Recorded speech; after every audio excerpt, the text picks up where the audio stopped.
Good Sunday morning and welcome into the Sports Source. Happy to have you with us today. It's a show of just UT football, start to finish, all Tennessee football topics and questions. A lot of discussion today about quarterbacks, offensive identity, where will the freshmen have impact, most important games of the season, et cetera, et cetera, et cetera. Jam-packed. I say it every week. I mean it every week. Let's get started with this first segment brought to you by our good friends at Nova Copy. If you have a need, they have an answer. Copiers, wide format printers, the equipment to do car wraps, signage, even 3D printing and 3D scanning. Whatever your business, Nova Copy can help you grow it. Trust me on this one. Do me a favor, call Benny Malacote and his team at Nova Copy. You will be incredibly fired up and happy that you did so because they can save you money. Nova Copy. All right. Joined by a bunch of guys who do nothing but cost me money. Jimmy Hines from the Sports Animal right over there. Bob Hodge wearing his Jinx logo SS Sports shirt right there. Bob, of course, freelance contributor to the Knoxville News Sentinel. And here is Mike Strange, who's a regular contributor to the Knoxville News Sentinel, longtime columnist and beat writer and everything else for years over there. Good morning, Dad. Good morning. And right there we've got Chuck Cavaleris, who is with Tennessee Golf Central. I'm still having to get used to the new website name. Tennessee Golf Central, Chuck Cavaleris. Thanks, guys, for being here. Oh, and happy birthday in advance. Oh, thank you. It is in advance, right? Yes, it's Tuesday. Okay. If we make it. 75. Yes. That's an amazing accomplishment. Okay. First topic today, very simple one, or at least for most teams it would be a simple one. Well, we can handle it then. What is what is the team's offensive identity going to be? At Alabama, you know. All right. At Georgia, you kind of know. At other schools, Kentucky, you know. It's going to be that air raid. What's the offensive identity for Tennessee going to be in 2014? Run the ball? Throw the ball? Are we going to have questions about why the heck are they running this zone read and not making the quarterback actually keep the ball? What will the offensive identity be for this Tennessee football team? I think it's going to be a running team. I think despite the fact that your receivers look like probably going to be the strength of your team as far as talent, I think that they're going to have to run the ball. I think you got Jalen Hurd, you got Lane coming back. And with an offensive line that may not be able to pass protect very well, I think they will be able to run a little bit better just based on the strength of your running backs. Okay. If I had to pick one, I would go with Bob on that, but it's going to be inconsistency. That's going to be their identity because from game to game, they're not going to be able to run the ball as effectively as a year ago when they averaged 188. I think they are going to try to do what Bob's saying, do with the zone read and the spread out of the spread option. But I just don't see with that offensive line them being able to gain any consistency with anything. So I think one game they'll run it pretty effectively at times, and in other games they'll have to throw it because they won't be able to run it. I think it's going to be a little bit of a hodgepodge. And there are two. Hodgepodge, thank you.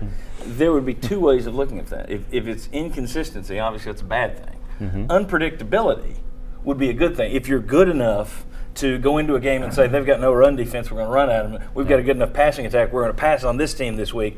But that's not what it's going to be. I agree with you. I think it's going to be kind of game to game. Ideas on what the identity of this offense will be? I think it's going to be a lot like what you saw last year because Justin Worley at quarterback is who he is. And maybe he'll run it a little more on that thing, but I think it'll look a lot like last year. Chuck? Work in progress. I mean, I don't know for sure that they know what the identity is going to be yet. And I think that's the offensive line has got so much to prove. And to me, it's not just the key to the offense, it's the key to the whole football team. It could be the key to the whole season. And I don't know that you can count. They may try and run it, but I'm not as sold on Bob that they're going to be able to week in, week out. Well, I don't know if they're going to be able to run it week in, week out, but I think, and I may be wrong, you guys cover more than I do, but I think this team would be silly to try to get in going faster. If your passing game's not good, you're going to be stopping the clock a lot with incompletions. You're going to be extending the game. I would think that this team wants to shorten games a little bit. Yes. Keep the defense off the field if possible. Keep the defense off the field, run the ball, run the play clock down a little bit, and do things like that. So that's the reason I think they will at least attempt to be a running team if they can. And I think Jalen Hurd's going to be, you know, if he looks on the field in the SEC like he did in high school, he's what Tennessee hadn't had in years and years and years. Yeah, I think he'll be effective. And I think Tennessee wants their identity to be able to run it. Yeah. But I think against some teams like Alabama, maybe even Florida, they're not going to be able to run it.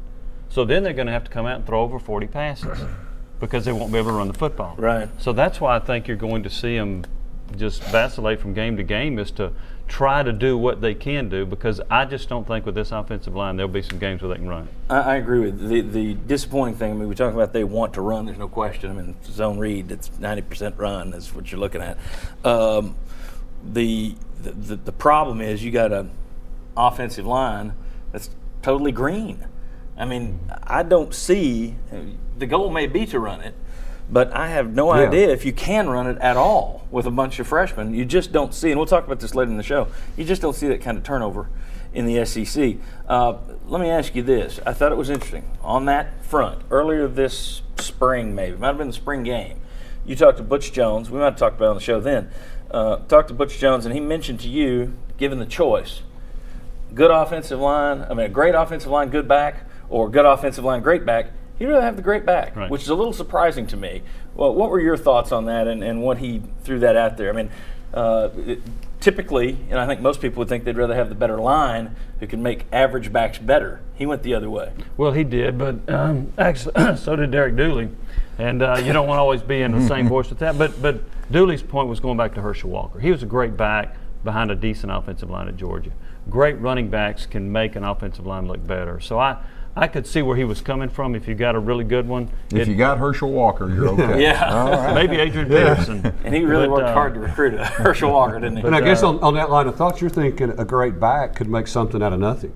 I mean, even if there's a bust in the offensive line, and even if this goes wrong and that goes wrong, a great back can still take it 30, 40 yards. Well, the year Travis Henry gained 1,300 or 1,400 yards, he didn't have a great line, but he made a lot of people miss. And then when they had average backs that followed him, they weren't making anybody miss.